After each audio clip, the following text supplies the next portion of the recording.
Welcome to ICEF Monitor's weekly news roundup, keeping you up to date with all the latest trends and developments in our sector. I'm Lucinda Bowden, and here are this week's top stories. Thousands of international students are attempting to flee Ukraine, and governments as well as not-for-profit organisations are trying to help them to evacuate.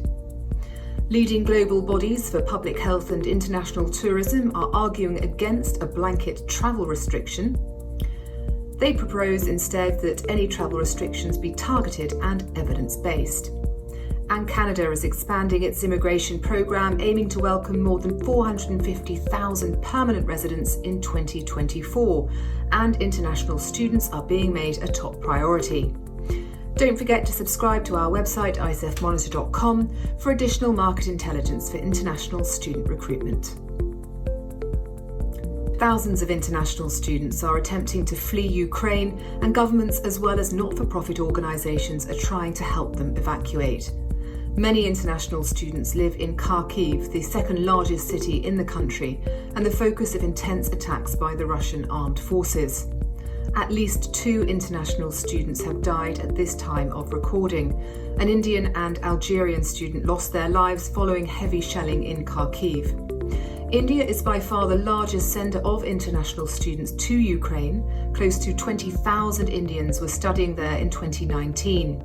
The Indian embassy in Hungary has sent a team to the border post to coordinate the evacuation of Indians from the country, working with the government of Hungary. The Business Standard is reporting that the Indian embassy in Kyiv is advising Indian students on how to reach the country's western borders to reach Poland, Romania, or Hungary, from where they can board Air India flights specially operated by the Indian government to reach India.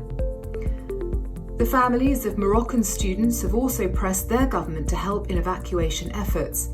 There are 8,000 Moroccan students enrolled with Ukrainian universities, making them the second largest group of international students in the country after Indians. There are reports that some African students are facing racial discrimination at border posts as they attempt to flee the country, with some border officials reportedly prioritising evacuees of European descent. The African Union has issued a statement on these reports of racism, reminding governments that all people have the right to cross borders during international conflict, notwithstanding their nationality or racial identity.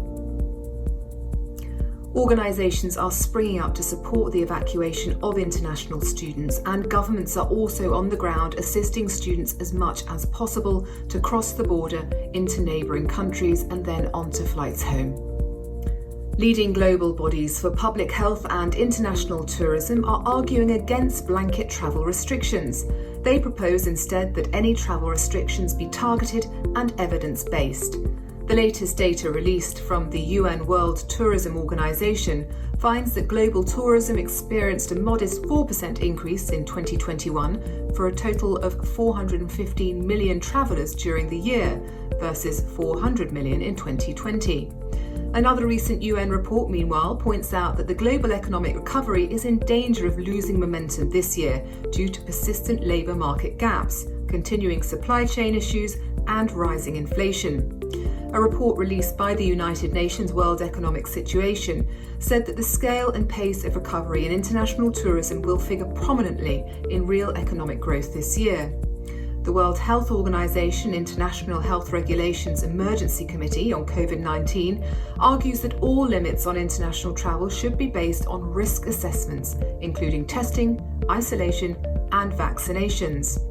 While the situation has eased in the months since, the most recent UNWTO summary, published at the end of November 2021, found that 1 out of 5 destinations had their borders completely closed at that point, and that 98% of all destinations were then maintaining some level of travel restrictions. Canada is expanding its immigration program to accept larger numbers of new permanent residents, and this means more opportunities for international students in the country to remain after graduating from programs at Canadian higher education institutions. Overall, the Canadian government's targets are to welcome more than 450,000 permanent residents in 2024.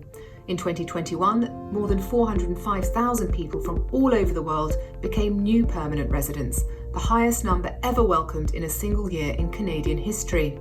This means that from now through to 2024, more than 1 million people from all over the world will become Canadians. Immigration is fundamental to Canada's economic growth.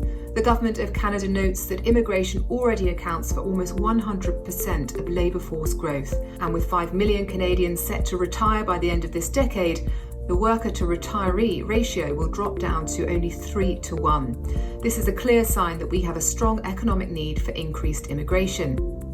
The new immigration targets are designed with two main priorities in mind. One, to attract the most talented students and workers to join the Canadian labour market. And secondly, to help refugees, particularly from Afghanistan, to make a new, safer home in Canada. The government announced a new immigration stream last year specifically focused on international students and workers with expertise in sectors where there are labour market skills gaps. In announcing the new temporary to permanent residence stream, TR2PR stream as it's also known, the Minister of Immigration, Refugees and Citizenship, Marco Mendicino, said, "The pandemic has shone a bright light on the incredible contributions of newcomers. These new policies will help those with a temporary status to plan their future in Canada, play a key role in our economic recovery and help us build back better." Our message to them is simple. Your status may be temporary, but your contributions are lasting and we want you to stay. IRCC reported more than 730,000 new student permit applications through August 2021. Roughly 22% of all applications were from Indian students, with other major pre-pandemic growth markets including Bangladesh, Colombia, Iran, Nigeria, the Philippines and Vietnam showing renewed strength as well. Well, that's your weekly news roundup from all of us here at ICEF Monitor. Thank you for watching, and don't forget to subscribe to stay up to date with all the industry trends and developments in the international student recruitment sector.